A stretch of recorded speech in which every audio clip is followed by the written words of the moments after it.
Let me Okay, turn the so volume. Where are you guys located? And we yeah, thank you for having me on the are, show. I was yeah. looking at some of your posts and listening to some of your prior podcasts. So I'm very grateful we could do this. I We love are that. too. Yeah. We're in Louisville, Kentucky. Yeah. So Okay.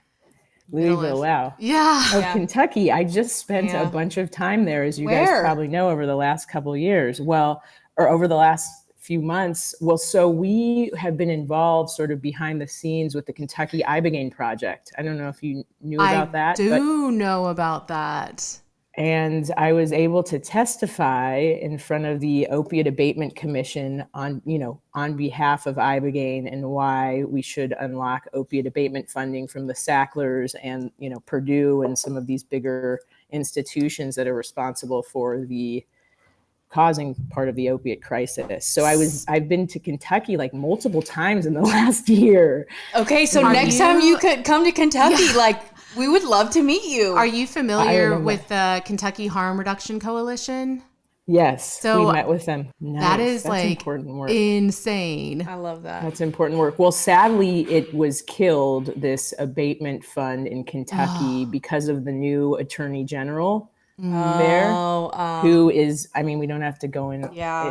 in detail, but the truth is that they are in bed with the powers that be and Suboxone makers and the university in Kentucky. So they didn't really want this to happen, and they want the funding to go more towards Suboxone and other forms of, like I can't medical. knock Suboxone. It's definitely saved a lot of lives, but it also has harmed a lot of people. And the truth is, we need other alternatives like Ibogaine in a context that is, with preparation and integration in Kentucky would have been incredible for the everyday working people, coal miners. I mean, what's happened there is worse than anywhere in the U.S. in ways related to, these are poor people that are uneducated, and the pharmaceutical companies basically came in and, they became addicted and now have no options in life. It's Yeah. very sad. So that failed, the Kentucky project, but now it's being taken to many other states. The blueprint of what was created, what we worked on in Kentucky with lawyers there and other great leaders and politicians. Now we're looking at Ohio and New Mexico and other states. So that's exciting. Okay. But just a little background before we Yeah. talk. That's what a small We're, world. But can we Kentucky is please the include catalyst for that? this. I know. I feel Yes. like we need to include that in the. We're not But going we to can edit all talk of that about out. we can talk about it briefly, or you want to just edit We that might just aspect too. edit that for sure. Yeah, I mean, let's just go ahead and get started. So, Talia, I found Beond on TikTok, and I am so glad that we have been connected with you. You are the co-founder of Beond, is it Ibogaine Treatment Center, or how do you? Yeah. Yeah, and that's with Beyond your Ibogaine husband. Treatment Center. Yes. We Okay. co-founded Beyond about 3 years ago. And, this is a technology that helped me about 15 years ago, so a long time ago, to break free from intergenerational trauma. Really, a symptom of that was an opiate addiction in my early 20s, which started with a routine dental procedure. Like many people back then, before there was warnings around how Dental. addictive these pills were, I took it and I liked the feeling. It alleviated the anxiety I felt for most of my life. Coming from a family of Holocaust survivors, my grandmother in particular. And yeah, I felt a sense of relief and continued to take it. And at the time, dentists were writing prescriptions like it was nothing. Now there's Netflix shows about this, but back then, um, you know, pharmaceutical companies sort of manufactured this for profit, and even the inside of the warnings, there weren't any warnings. Basically, there was, okay, this is not addictive, this is not so addictive. And so back then, many people started that way. Everyday people. I was living in New York City. I was in college. Everything on the outside looked great. I had started like a little art gallery in the Lower East Side. I had a thriving social life.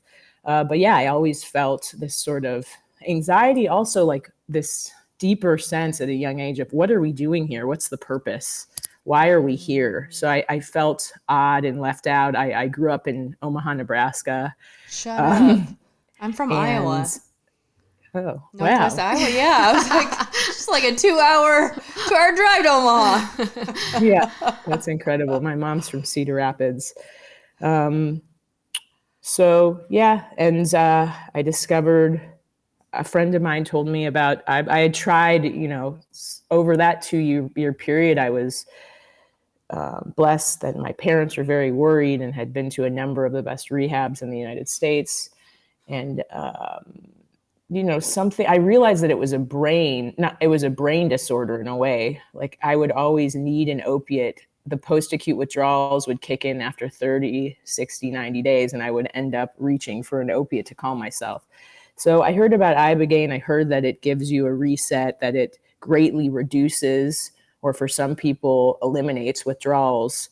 And that was the case for me. I went and did Ibogaine in a less than savory manner and facility without coaching or therapeutic support.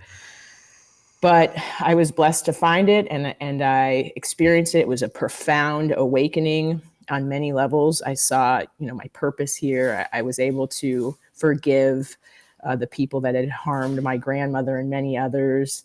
I saw the human condition, the suffering, sort of how we always evolve as a species, and all the wars throughout humanity, and felt this internal battle between the light and the dark in my body. I thought I was going to die. It was like I was being ripped up on the insides. And then I came to a place of complete love, and amazingly didn't have the cravings that I'd always felt. When you have, it's like anything, many people can relate to having an eating disorder or even a need to pick up the phone all the time, whatever it is today. I didn't need to reach for an opiate anymore. And that was the sense of relief where I could actually focus on healing and getting better and recovery and treating the underlying anxiety that I felt. So then I've, in the last 15 years, launched onto a healing path and have a master's in energy medicine and have learned how to work with that, or went to Peru and worked with Shipibo and did dietas with ayahuasca, or even my husband and I are huge fans of Course in Miracles, and we went to Burma and we've spent a lot of time meditating and studying various forms of meditation. So, but for me, Ibogaine was the catalyst. And, now I have children and have this beautiful life, really, and was able to get an MBA in sustainability, people, planet, purpose. What can we do to give back, but also create a business, a profitable business that helps heal the world and helps people in various ways. And so my thesis in the MBA program was that one of the best things that we can do to alleviate suffering and also shift the planet and help reverse climate change is to become conscious and help others become more conscious. And so for me, that tool was and is Ibogaine. And so basically 3 years ago, during the beginning of this psychedelic renaissance, if you want to call it that, and we have an opiate crisis that's killing, a 747 airplane of people a day. It's the number one killer under 40 in the US.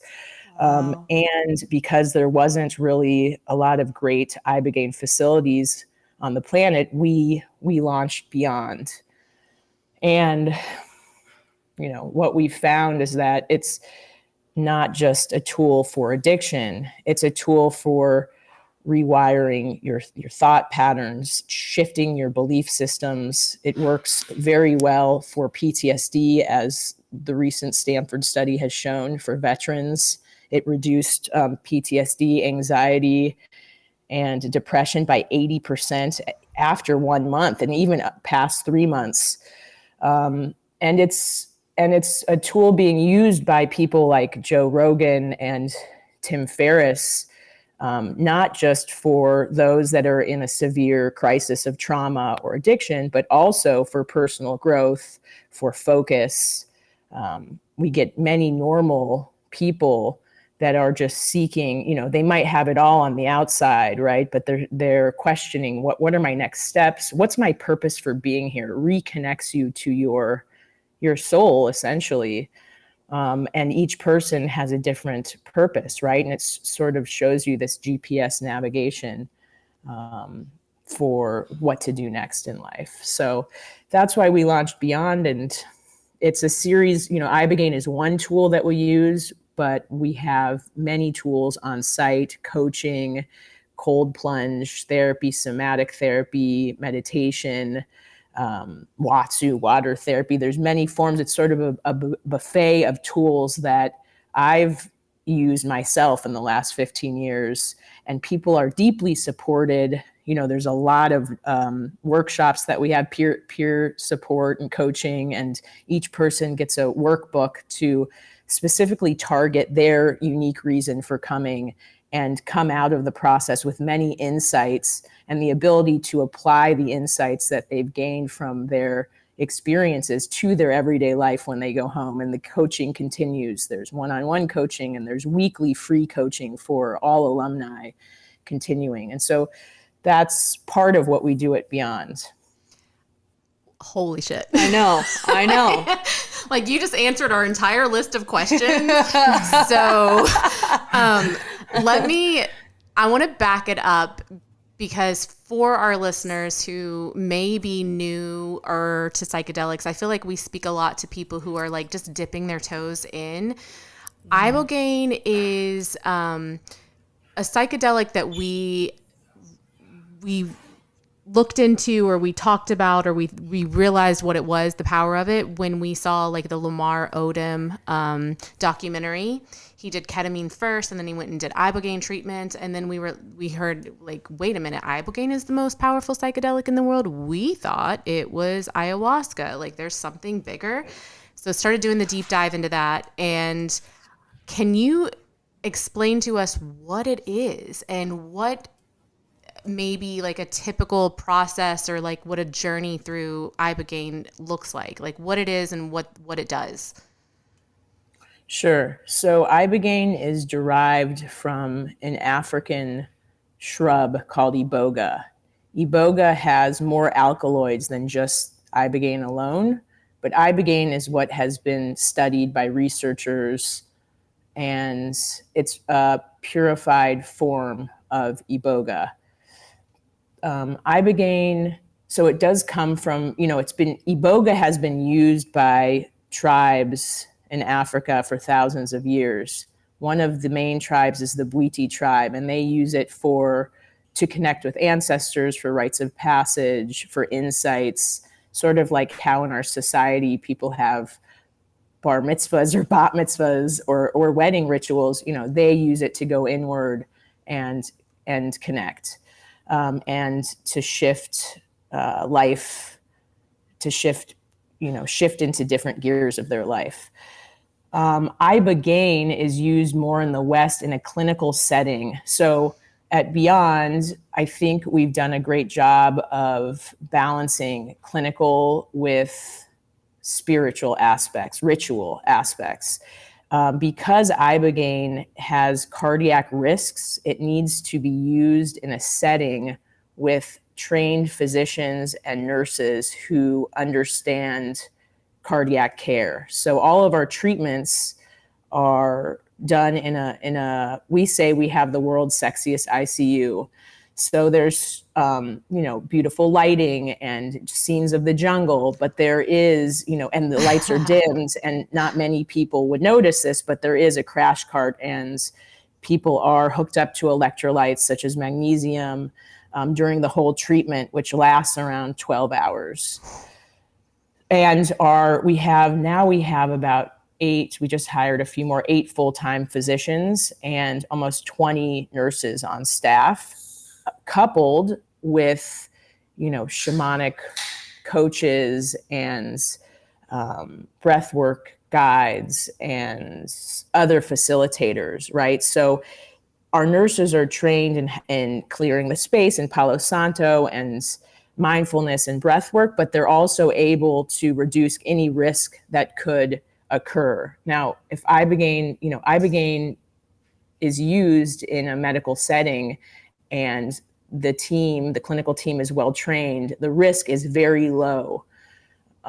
Because when people, that we have a whole pre-admissions process where everyone is checked out, and there's a process for reviewing your history, of course, and then when you arrive on site, there's lab work, liver enzymes are drawn, we look at we do EKGs, and that occurs regularly and during the Ibogaine treatment. So people feel very safe, so they can let go of their body and expand their mind, essentially, and try to get to the root cause of their suffering.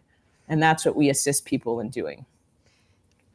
We have talked a lot about, for us, mushrooms have been our catalyst. It was the thing that we did where it just clicked. What is it about the medicine that is like, it's so profound? And because it sounds so much like, and we've done ayahuasca too, and that was very intense, and it was, a 3-day experience. What is it about Ibogaine that's like so intense and it's so long? So Ibogaine works on more aspects of the brain than any other psychedelic. It's also known as the psychedelic that uniquely goes into people's memory banks, if you will. And one can argue that our whole identity is made up of memories, right? Who we are as a person, our ego, if you want to say that, comes from our experience in childhood, or what we have acquired in this life, or what certifications we've acquired, or what we do for work, who our kids are, who our husbands are, who our ex-boyfriends were. Our identities are linked to that. So if people are struggling today, it's usually because they're projecting their past, or, if there's been trauma or heartache, they're having a hard time being purely present, right? Because their ideas of right now are informed by their past memories. So Ibogaine uniquely is able to go through people's memories from the past, and I'd like to say like a computer of sorts with many windows open. It can go through and defrag or clean up these memories. You don't forget the memory of, let's say you had a traumatic childhood and your father was cruel. You remember the memory, but the fuse and the energy of the memory is no longer there. And unlike maybe with psilocybin or ayahuasca, you can find a new perspective, but you're able to release the memory in a different way. And you feel a lightness because of that. So that's one aspect. Another way that Ibogaine is unique from psilocybin or ketamine or other psychedelics is that it promotes a protein in the brain, and it's the only natural occurring substance on the planet to do this. It's called glial-derived neurotrophic factor, GDNF. And that is the protein that, you see how joyful kids are from the age of 0 to 7. That's the protein that produces creativity, joy, a love for life that we lose over time. So that is unique. And it's also unique in the fact that, and you can put this for your viewers, Gould Doolin, a researcher out of Berkeley, she proved that Ibogaine is the longest lasting in your system of all psychedelics. So it continues to promote neuroplasticity for up to 3 months. Whereas she has this great chart. It shows ketamine's out of your system the fastest, I think within a few days or a week. Ayahuasca after that, and everything else. But Ibogaine, because of this GDNF and the neuroplasticity to create new habits, it stays in your system for up to 3 months.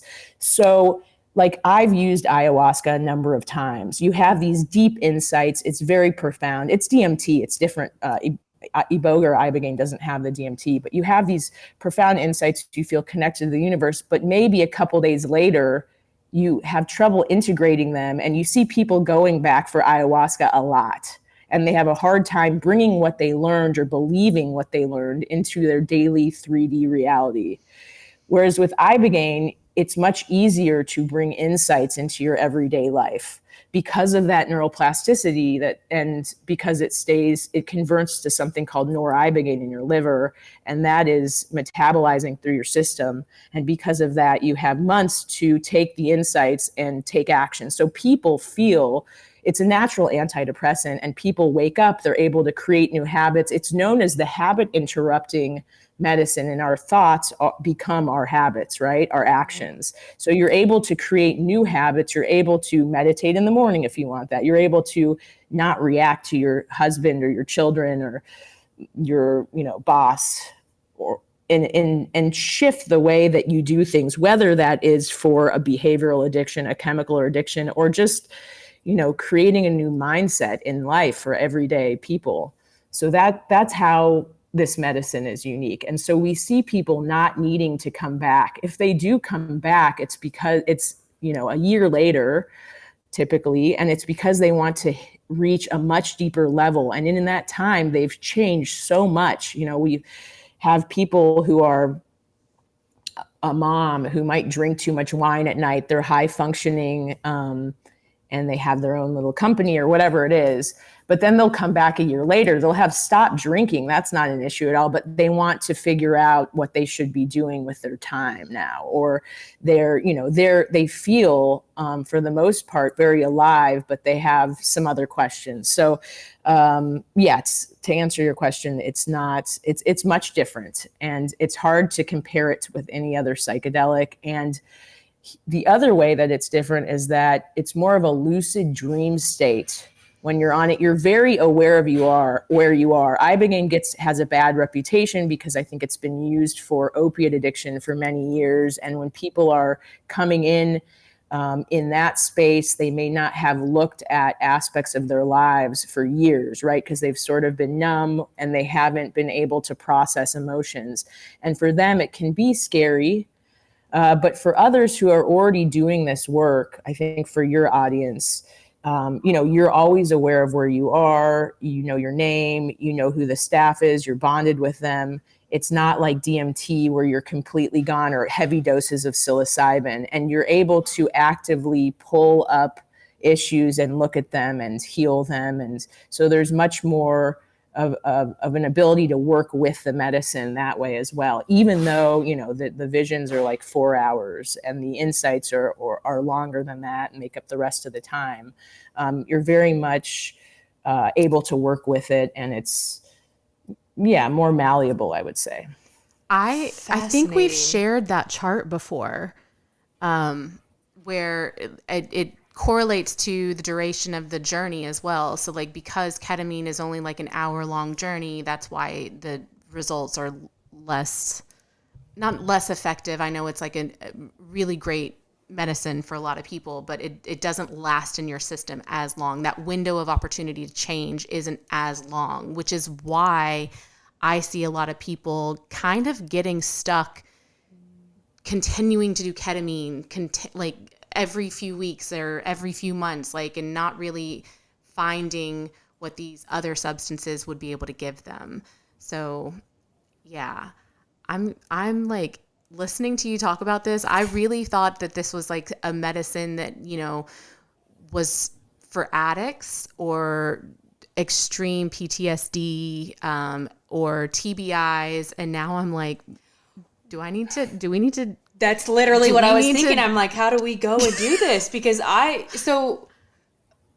did a mushroom journey this summer, and I've just had a hard time like understanding kind of what it means and integrating it into like my everyday life. So you say what you were just saying. So exactly what you're just saying. So like, it's just really fascinating to me. And we interviewed vets, and a lot of their veterans have gone and done Ibogaine treatments, but a lot of the stories we have heard, it's like what Leah said, there was alcoholism, there was, drug addiction, there was TBI. So like, we didn't even know like if we were candidates of it. And it's a thing where, psilocybin has helped us a lot with our depression and our anxiety and our trauma, but I don't know if I speak for us both. I feel like we both still have a lot of questions on like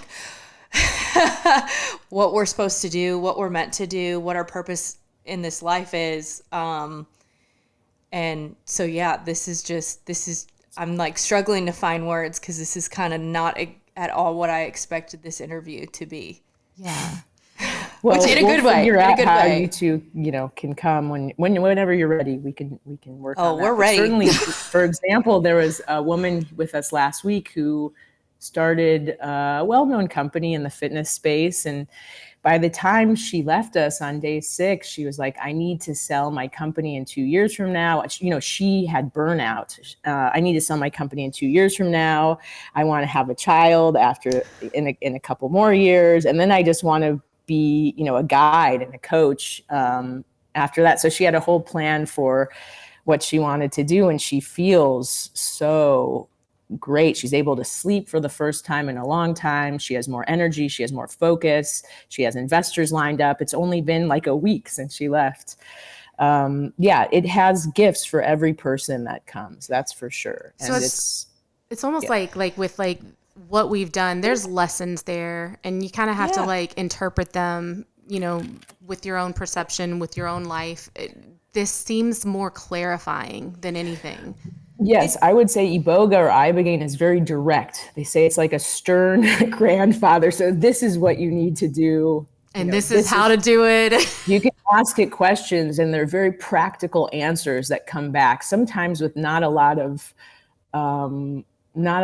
story behind it. Just do this, do this, do this. Wow. And that is very helpful for people, because I know with ayahuasca, like I wasn't, I had a vision once that maybe I was molested, and it wasn't actual. It took me 6 months to figure out, but it was more of a metaphor. And, I was emotionally molested, and there was codependency, but it wasn't, the vision I saw was, very much like molestation, but it actually wasn't. It was more emotional ownership by a family member. But it took me months to figure out. And I think that happens a lot with some of these medicines, and that can be confusing for people. That's an extreme example, obviously, but they have visions. Oh, another time ayahuasca showed me that my brother was going to commit suicide, or it didn't show me, it showed somebody else in the room, and they came up to me afterwards and were scared to tell me, and they said it was going to happen soon.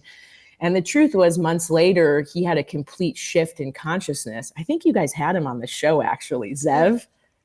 Did you have him on the show? Or maybe not. Maybe I'm confused. That was another show. Yeah. But his name's Zev, and he works with he's a NYU therapist graduate, and he works with these different medicines, not Iboga or Ibogaine. But my point is, he was in the New York City art world, very highfalutin. He was miserable because lacks, I think, sole purpose for many. No offense to those that are in it. And then a few months later, he actually did have a death of that old self, and he went to school to be a therapist, found these medicines, prior to that, and has now shifted into a whole new life path. So sometimes it's a metaphor and it's not so literal, and people have trouble with that.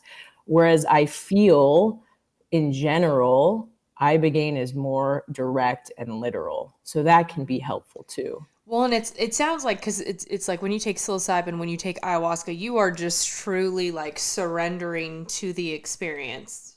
Whereas with Ibogaine, it almost sounds like you're able to kind of like work with it. You can co-create with it. That's true. I mean, don't get me wrong. You tell me, I'm asking. Yeah, you can co-create with it more. And some people don't have the visions they want to have, but they always get the benefit. I always see people getting the benefits afterwards. Some people do have really strong minds and don't want to let it in. But they still get all the GDNF properties. It's still working in their liver for months after. So they feel great, and they get the insights later. And that's a small percentage. I want to be careful, because I think during this psychedelic renaissance, if you will, there's been too much about how great all these things are and not enough about some of the challenges and struggles. But think for the most part, I've seen everyone gets benefits afterwards, and it stays with you for so long. You know, they say like it takes 30 days to create new habits. You're able to create new habits while it's in your system and change old habits. But yeah, some people, it's rare, they have trouble surrendering and letting it in, and therefore may not have the visions they want to see. But the benefits are there. So, yeah, like with psilocybin, we try to do it like every year when we feel like we're getting disconnected from ourselves. You know, that's when we'll be like, okay, like I'm ready for the medicine. With Ibogaine, you know, if I can ask you like how many times you've done it, or is it something that people come and do every year? They feel good. They like what's typical with that? Yeah. Typical, I don't see a lot of people needing to do it more than once in general. They get so much from it. But sometimes, as I said, if they, you know, if people are coming in with severe trauma, it depends where they are, right? Yeah. On the, like, I believe that it's just a spectrum. We're all coming for optimization in a way, but there's some people that have more trauma and have, I mean, in some way, we're all addicts. I mean, we're addicted to feeling good. We're addicted to the phone. We're addicted, whatever it is, we're addicted to our thoughts. But then there's some people who have, you know, alcohol issues or relationship codependencies, and they're just having trouble functioning. It really does deep clearing on like the first or second layers, if you want to call it that. And then they feel like they've had such a transformation that maybe a year or two later, they want to come and go deeper, and they're in a completely different place, as I said. For others that have already done a lot of this work, they might not need to do it again, you know? And it is costly, right? And that's sometimes criticism that we get, that it is costly, but you have to remember we have a huge medical team and staff, and our overhead is very high. So, and people never say, well, I thought that was a ripoff when they leave. They're like, God, that was worth way more than what we paid, what we got. So, and then there's the people that come more for optimization, and, sometimes they do want to come back later if they need to, but they're always in a different place, and it works so well that they're willing to come back, and they want to come back and do more, and get more answers, and create new, higher, better quality of life. Yeah. So let me take this back to addiction, if I can. I don't know how much rehab facilities cost. I'm sure it's a range of, you can go from low to extremely high. I'm bringing it to this because I have someone who has a loved one who they struggle with heroin, used to be opiates, and medication. And it's just, they are constantly sending this person to different rehab facilities. I mentioned Ibogaine once, and their response was, no, they have such an issue with addiction, they would find a way to use Ibogaine as a drug. And I'm like, I don't think that's how that works. Sent her a few articles. But I think that there is this like big stigma around, like, how can you get someone sober from drugs? How can you do that with another substance? Good question. And to my, like, I guess for me, I'm like, well, you're already spending all of this money on these treatment centers and these rehab facilities every year that aren't working. What do you have to lose? You know? So how is it different than a rehab facility, and why does it work so well?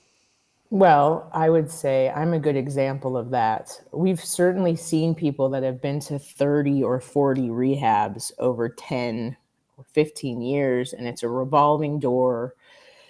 The problem with rehabs, I mean, God bless them, in some ways, it keeps people from killing themselves and overdosing. So that's good, but it doesn't typically get to the core of the issue, which in my perspective from studying this for so many years now is a spiritual malady.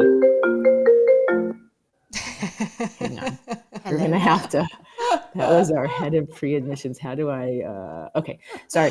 So we're going to have to edit that part. Okay. But in my, it, at the core typically is this belief of unworthiness and a disconnect from your higher self, whatever your beliefs are, and that's different for everybody. It's a spiritual malady, a void, trying to fill this hole by filling it with, external means, whether that's drugs, sex, and food, whatever it is.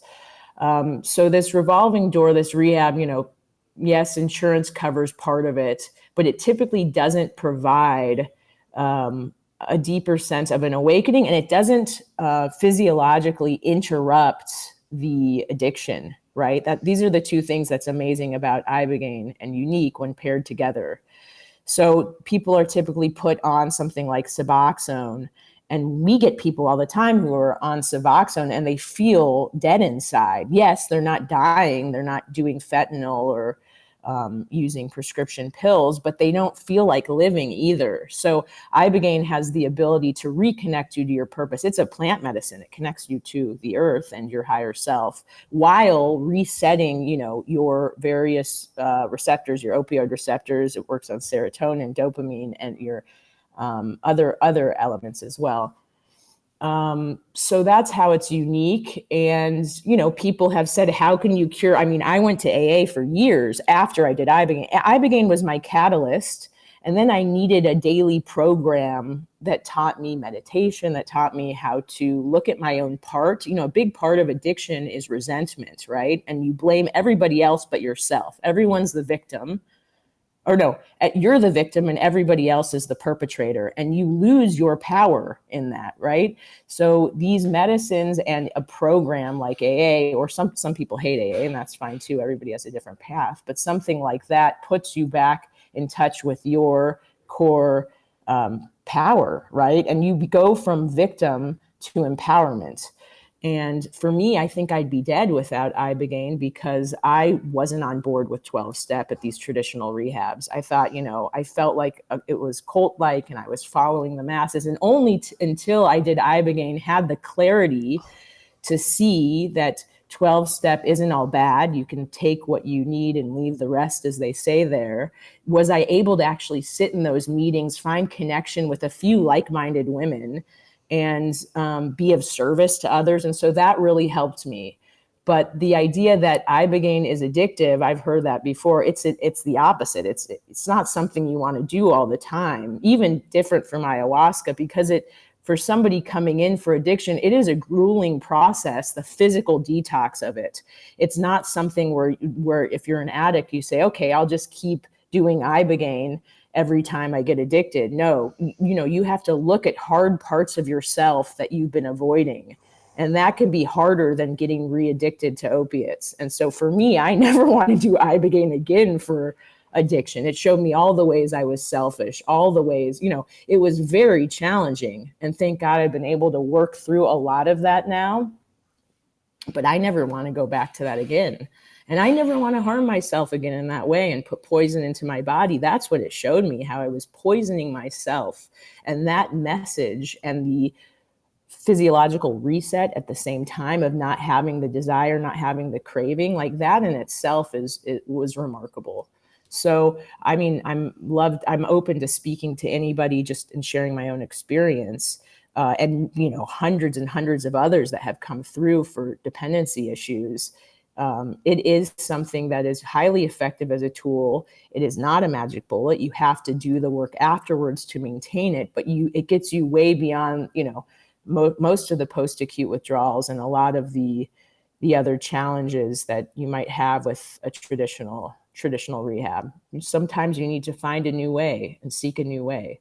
And that's one way that Ibogaine is very useful. I'm really glad you said that about the magic bullet thing, because I do also think a lot of times people are looking for that one thing that's going to cure or fix what's broken. So with that, we do a lot of preparation and intention work before we usually do any other psychedelic. What does the process look like when someone's coming in for addiction or whatever? Like, how do you prepare them mentally and physically for what they're about to go through? Because I think that that's something that like not a lot of people understand either. You're sitting here talking about how awful your journey was, but then how like towards the end it was like this beautiful, like loving experience. So many people hear the negative and they're like, oh, I don't want to do that. Why would you want to do something that would like show you how awful you're being to yourself, you know? Yeah, and I think I accidentally didn't answer one of your earlier questions, which was how many times I've done Ibogaine. So the first time was for a serious addiction when I was 22 years old and didn't know who I was and was very lost. And that was tough. And then I've used it 2 more times in the last 15 years since. 3 or 4 years after that, I was in this very codependent relationship, and I needed to look at my relationship with men and my father, and that was incredibly illuminating. It showed me I had to physically move from New York City away from this man and away from my father, who I love. I love my father very deeply, but there was not anymore, some really deep codependent issues there that I had, then recreated in relationships with men. So I ended up moving to California, and now my relationship with my dad is much different. And of course I let go of this person I was seeing, and my relationship with my husband today is very real and very, equal and beautiful. So that was a profound experience and much different than the first experience, right? Because I was in a different place. My consciousness was in a different place, and I was more open to receiving answers and making changes, and it was easier, and I knew how to navigate the medicine, and I had more wisdom, and I came in, not addicted to anything chemically. So, and then the third time was about 2.5 years ago with one of our lead nurse. She was in the bed next to me, and I had just had, I have 2 children. It was after having another children. I had some post-child after having my first child, had some postpartum issues, had to go on SSRIs actually. And, I know some people knock SSRIs in this space, but they are helpful for acute situations when needed, or you can't judge people. Maybe they need them for life, and that's fine too.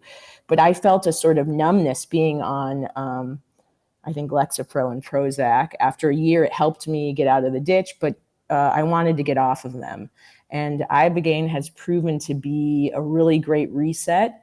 And our clinical team and others help prepare people before to titrate off, or people work with their, psychiatrists to do so. And then it provides a very, very profound reset. Whereas, it can be very hard to get off of SSRIs, but Ibogaine's good for that. So that was helpful. It also helped me with some other issues I had around fear and death, and showed me why I had so much to live for, and how I was also burnt out from building Beond and also trying to be a mother. And it helped me, I think it helped reset sleep and did a bunch of various things. So that was more for optimization the third time.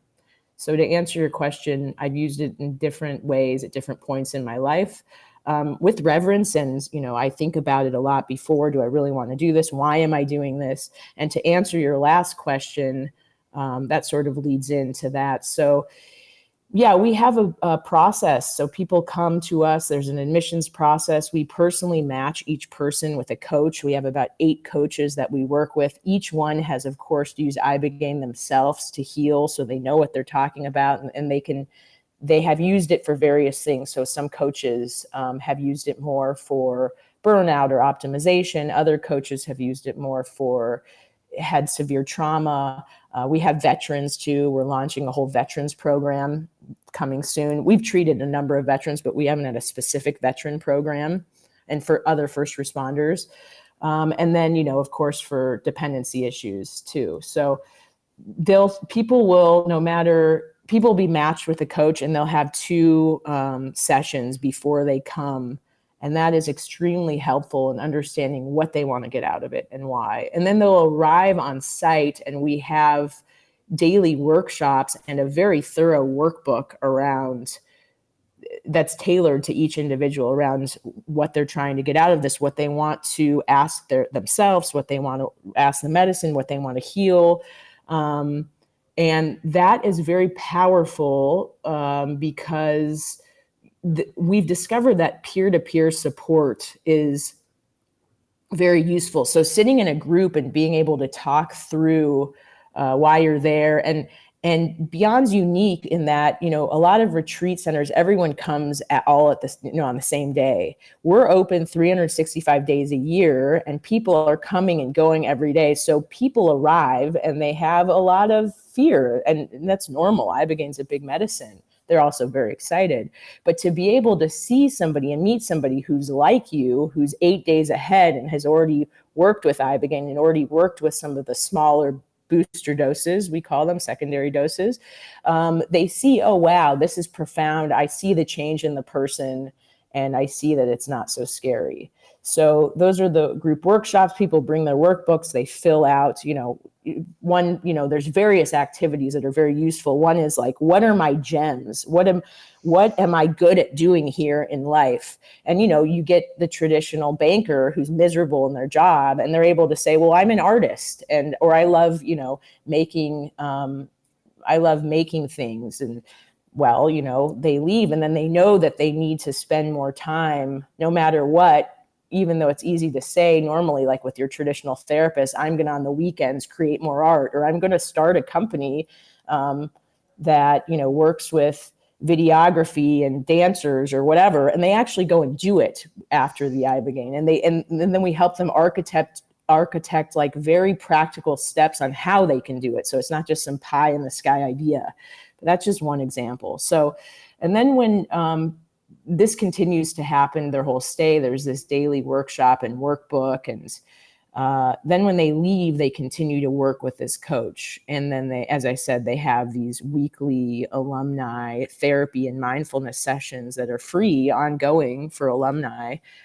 So those are ways that they can prepare and integrate what they've learned. And then many people connect and they stay in touch and they start WhatsApp groups with all their fellow alumni.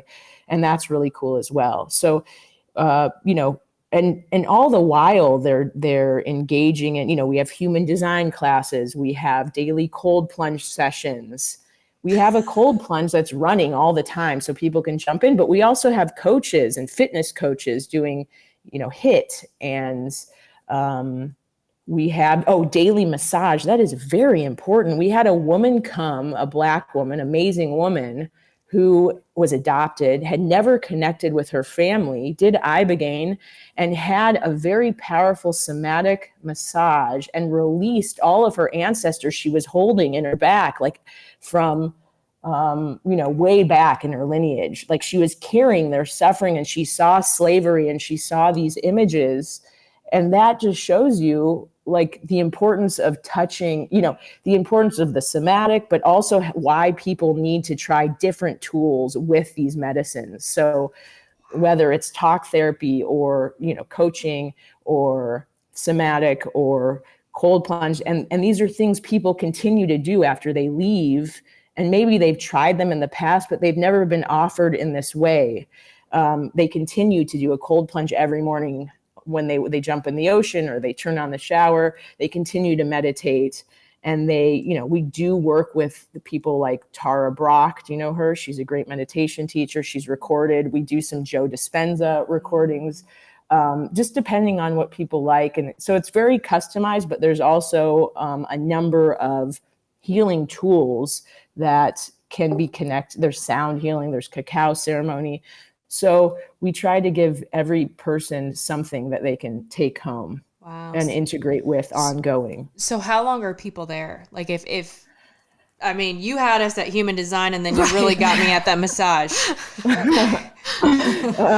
So people are with us. It depends what's going on, and that's also customized. Okay. But if they're coming more for health and optimization, they're with us for 6 days. If they're coming for severe trauma, they're with us for 10 days. And if they're coming for more severe reasons, we've had people stay with us 30, 40, 50, 55 days, and we're able to get a lot done in that time. And, we have essentially for the optimization person, maybe they'll do one big Ibogaine flood dose and that's enough. And they'll know that it's enough for them. They got everything they need. But for others that have more severe trauma or dependency issues, we do other doses afterwards that are smaller. They're a couple hours, and they're able to go deeper and get more Ibogaine in their system. So yeah, it just depends. And that's something that people can discuss with our pre-admissions team when they, go through the website and book a free complimentary call just to see if it's a good fit. Leah, you ready? Yeah, you hiring any human design readers? No, just kidding. If you come down, you can teach a class. I mean, we would love that. So you mentioned something earlier that about it really helping with SSRI addiction. I don't think people realize they can get addicted to SSRIs. Like it is it's not that I don't think talked about. And I don't think people realize that they can really get addicted to anything. That's also true. You know what I mean? Because it's like she was talking about phones and that dopamine high and all. Like I feel like we live in a world where we're all kind of addicted to something. Yeah, and it's hard to not be like. I have to. Takes a lot of discipline. I've recently had to put blocks on my phone, so it's like from 10 to 2, you are not on social media. From 9 to 7 o'clock in the morning, you are not on social media. Because otherwise, it's so thoughtless. But yes, SSRIs, definitely. I just want to say, well, the way that our system is built, not to get too, I don't know, woo-woo. Meta or out there. You can, yeah. Or not woo-woo. I don't know. Capitalism is built to make us want and crave and think we're less than. That is the biggest disorder of our time. The system that we live in tells us we're not enough and we need these things outside of ourselves to feel better. And that's what the dopamine squirt does for us. SSRIs, can be very helpful, as I said, for people, but stop taking them and your body needs them. They are there's a physical dependency there. And for some people, that's much better than being, living a life of deep depression, and they need that, and they need that balance and that to be even keeled. But certainly, your body becomes dependent on it. And that, I remember like going to Miami from New York and forgetting to bring the pills, and then 2 days later feeling just very down. So that is real. That is very much real. So do you have to titrate off of these medications before you do Ibogaine, or is Ibogaine something that you would be able to do on medications and then titrate off after? It depends typically on the medication, but for most SSRIs, you have to slowly titrate off. And that's something that our medical team can address with people. Typically you titrate under the care of a psychiatrist that you work with. And some people microdose. I'm not telling people to do that because legally we can't. Yeah. But that does help to get off of SSRIs. I mean, or it does help for some. It's there's proof of that. So that is a process for preparation. Ibogaine does have contraindications with certain medications, and our medical team is really well versed in that, better than me. But you do have to titrate off it depends on the medication. We have a whole list of, what and how many days off, and the titration really is about people's own rate. It depends how sensitive you are. You don't want to go so quickly where you can't function in your daily life. So that's something to work with a psychiatrist on. But and then the reset that it provides is very helpful for most. And some people do need to get back on later, but in general, it's helped I've seen it help a lot of people get off for good, to be honest. So, wow. Yeah. And you're located in Cancun, Mexico. Correct. We're located in Cancun, and I live here with my husband and our kids. We moved here because we believe in this tool so much and the work that is happening. When did you open the treatment center? We opened in 2021, and we opened with a few clinical team members who have many, many years of experience in Ibogaine, and were able to help write our Ibogaine medical protocols. So we had a lot of experience on the team, but Beond itself has been open since 2021. I feel like maybe I read this somewhere, I could be wrong, but did it used to be a legal treatment in the US and somehow was taken away? Like, what are the legalities and why is it only legal in some countries and not others? Yeah, sure. So, what happened in the 60s and 70s with all psychedelics, I mean, they were all legal at a point. You see with LSD, and the government was trying to work with it, the CIA, and they all became illegal and without much research. So people didn't, Ibogaine, very obscure, right? They didn't understand what it could do, its properties to relieve addiction or help with support with PTSD. So it was banned. And for a while, yeah, it was available in Europe, and it was used for focus, and in places it was also used for sexual virality and other things in small amounts. I think in France it was called lambarine. Good to know. There's a whole history on Wikipedia you can look at, but essentially what happened is this incredible man named Howard Lotsof discovered it years ago. After it was made illegal, he happened to be an opiate addict, and it was given to him by somebody, and he used it as a psychonaut just to have a trip. And he realized the next day, like, wow, I'm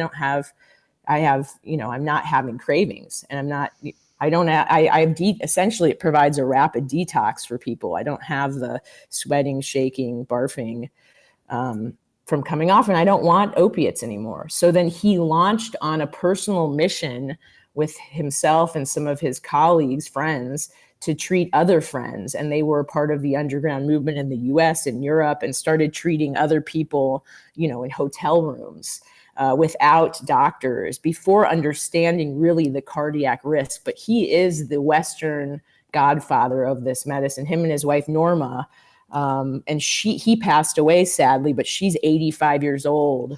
And maybe that's something we can offer people who listen to this. She's living on welfare, sadly, and doesn't have funds to pay for her apartment. And we try to help her out monthly. And there's a campaign that was just launched to donate money to her to help her live the last few years of her life in peace. But we can share that link. Yeah, but that's an incredible story. And there's a film coming out that our colleague Lucy Walker, she did How to Change Your Mind with Michael Pollan on Netflix. We've talked with Lucy. We've talked with Lucy. Oh, great. She's a friend, and she was just at Beond filming, and she had her own treatment. She's open to saying that at Beond. And she's making a film now that is just wrapping up called Of Night and Light. You can also drop a link about that. And I think it was, has been featured in a bunch of indie film festivals. But it's not yet public. It will be. And that's about the story of Ibogaine in the West, featuring Howard Lotsof, and this whole story of how this movement has snowballed and up until modern times, and modern clinics that have robust medical care and coaching and support, and veterans and PTSD. So not just for addictions. But that's an important thing to check out in her film that will be out soon, just on Ibogaine. She didn't want to feature it on, she told me, How to Change Your Mind, because she thought Ibogaine deserves its own film of all the psychedelics. So that's really cool. Yeah, that's huge. So what are some like misconceptions or myths that are out there about, you don't really hear about it a lot. So I feel like I don't know any myths. And I feel like people who are newer to like learning about psychedelics haven't really heard much about Ibogaine. Right. But are there any misconceptions out there about this medicine that you've heard? the biggest myth is that it's just for addiction. Right? Oh yeah. I mean, there's so many cases now that it works for, things like memory loss, things like nervous system disorders, like central nervous system disorders, like Parkinson's, tremors, Lyme's. It really is a medicine that can heal so much, because it does affect so much of the brain, I think. And there's a lot more research that's being done. Wow. The fact that I think it's worth sharing the link to the Stanford study that just came out. That's very powerful to have Dr. Nolan Williams at Stanford studying this for PTSD and traumatic brain injury. We're seeing NFL players and wrestlers and people who have severe TB, and veterans, of course, who have survived blasts in the Middle East coming. So it's not just a tool for addiction. It is very profound, and it does last a long time in your system, and you can create deep change. So that's the biggest misconception, I think. Yeah. I'm glad you actually brought up the Lyme disease, because I literally just sent a video to Leah yesterday. I was just in a Pilates class, and I've got this, we both have this mushroom tattoo on our arm, and I like forget that it's there, and I'm just in class, and this random woman next to me, she's like, "What's that mushroom for?" And I'm like, oh gosh, she does. I don't know if she's somebody who knows anything about psychedelics, but here we go. And so, she's like this 50-some-year-old woman, and I told her, I said, well, I've found a lot of healing with plant medicine, and mushrooms was the first plant medicine that I used, and now I have a podcast about it. And she goes, that's really fascinating, and I'm glad I'm sitting next to you today in this workout, because my son has Lyme disease, and tomorrow is his last ketamine treatment, and it really hasn't done much for him, and it's Lyme disease has really impacted his quality of life, and he's done everything. He's done pills, but she's like, he's 18, and he's not the same person he used to be, and we're just trying anything and everything to like get our son back. And so we exchanged numbers, of course, and I sent her the podcast, but I will have to, you have to send her this episode. I know, I'm going to send her this episode and your information, because they are desperate. So yes, we're not exactly sure how it works for Lyme's, but there's a number of anecdotes, even online, that she can look at. One of our advisors, who's a PhD, he has Lyme's, and Ibogaine has really helped him. And I'm thinking of a individual in his 20s who is with us, who ended up coming back with his dad because he wanted his dad to have the experience because it was so profound.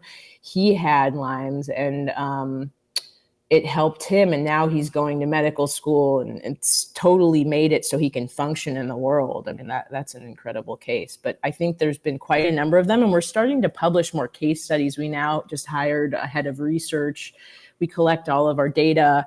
I think it's like 187 data points per client. It's all anonymous, of course. We don't use people's names, but we are starting to develop these different case studies for different symptoms and scenarios. So we'll be able to report on that more soon, and, using surveys, how much it's helped them, to what degree.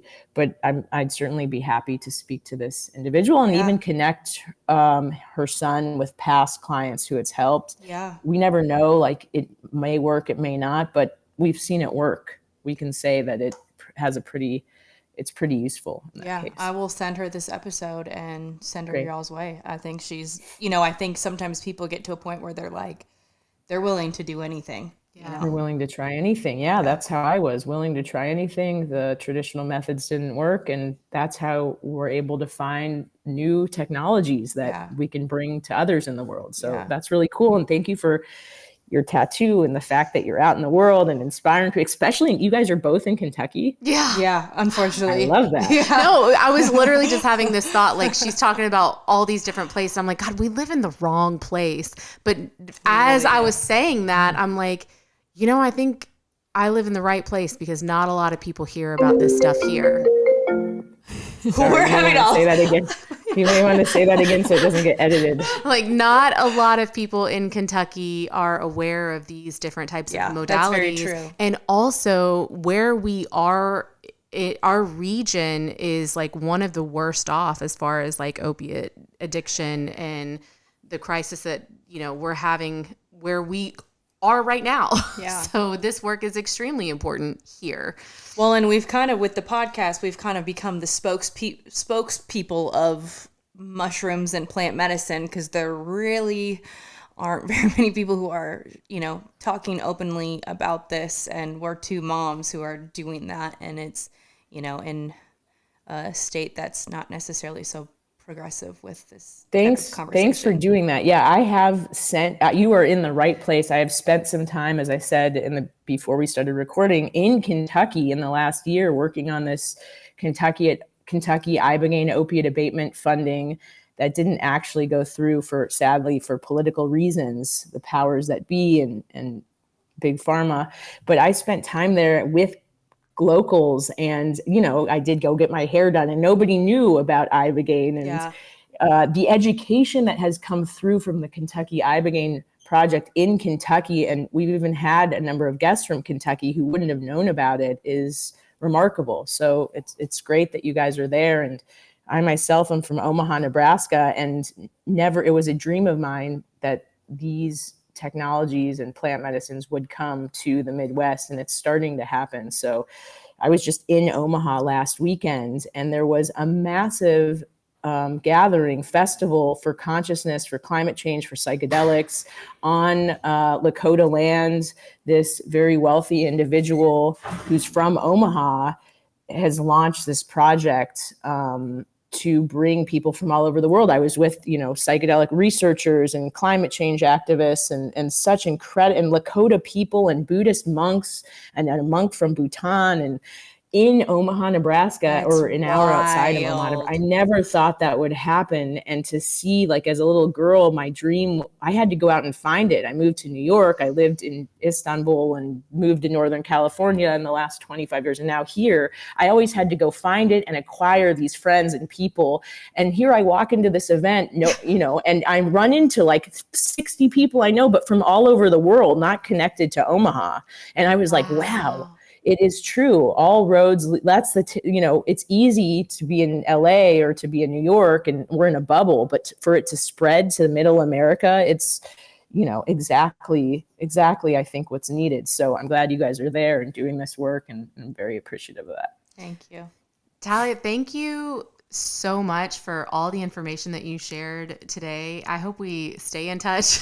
Yeah, sure. I'm genuinely interested. Yeah, curious. You guys are welcome. Well. We can talk more about that and figure out when and how, and let's do that. And then maybe you can share with your audience, what your perception of Ibogaine was like, and what your intentions were, and how you're integrating afterwards, and the insights, and that would be really cool. So we do have a program for people like yourselves that want to come and share authentically, create content, and we would love that. Okay. So we'll talk more about it. Yeah, I'll email you. Okay. Thank you so much, literally, for what you're doing in the world, and your husband for being the amazing We saw that. partner. We saw that connection. We saw that love when he was helping you with your computer. That was adorable. He's helping me. This was a vision of mine. This is my purpose here on the planet, and he helped you understands that. And he's the CEO, and he's executing, really. Yeah. I mean, I can do a little bit, but he's devoted himself. What's your human design? What are you? Manifesting, I think, projector. Oh, you mean generator? No, manifesting generator. Okay, Okay. Yeah, that manifesting projector. Manifesting generator. This is so, yeah. Do you know what your personality type is? Like your numbers? I think I'm a 6.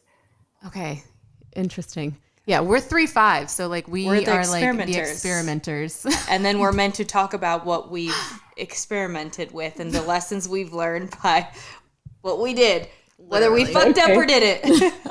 Good. You guys are doing that. That's Send great. us any links that you have. Yes. I clipped a few things, so if I can find some, websites that you mentioned and sites that you mentioned, and the GoFundMe for Norma. Yes. Yeah. For And Norma. can you share how people can find you on social media? Yeah.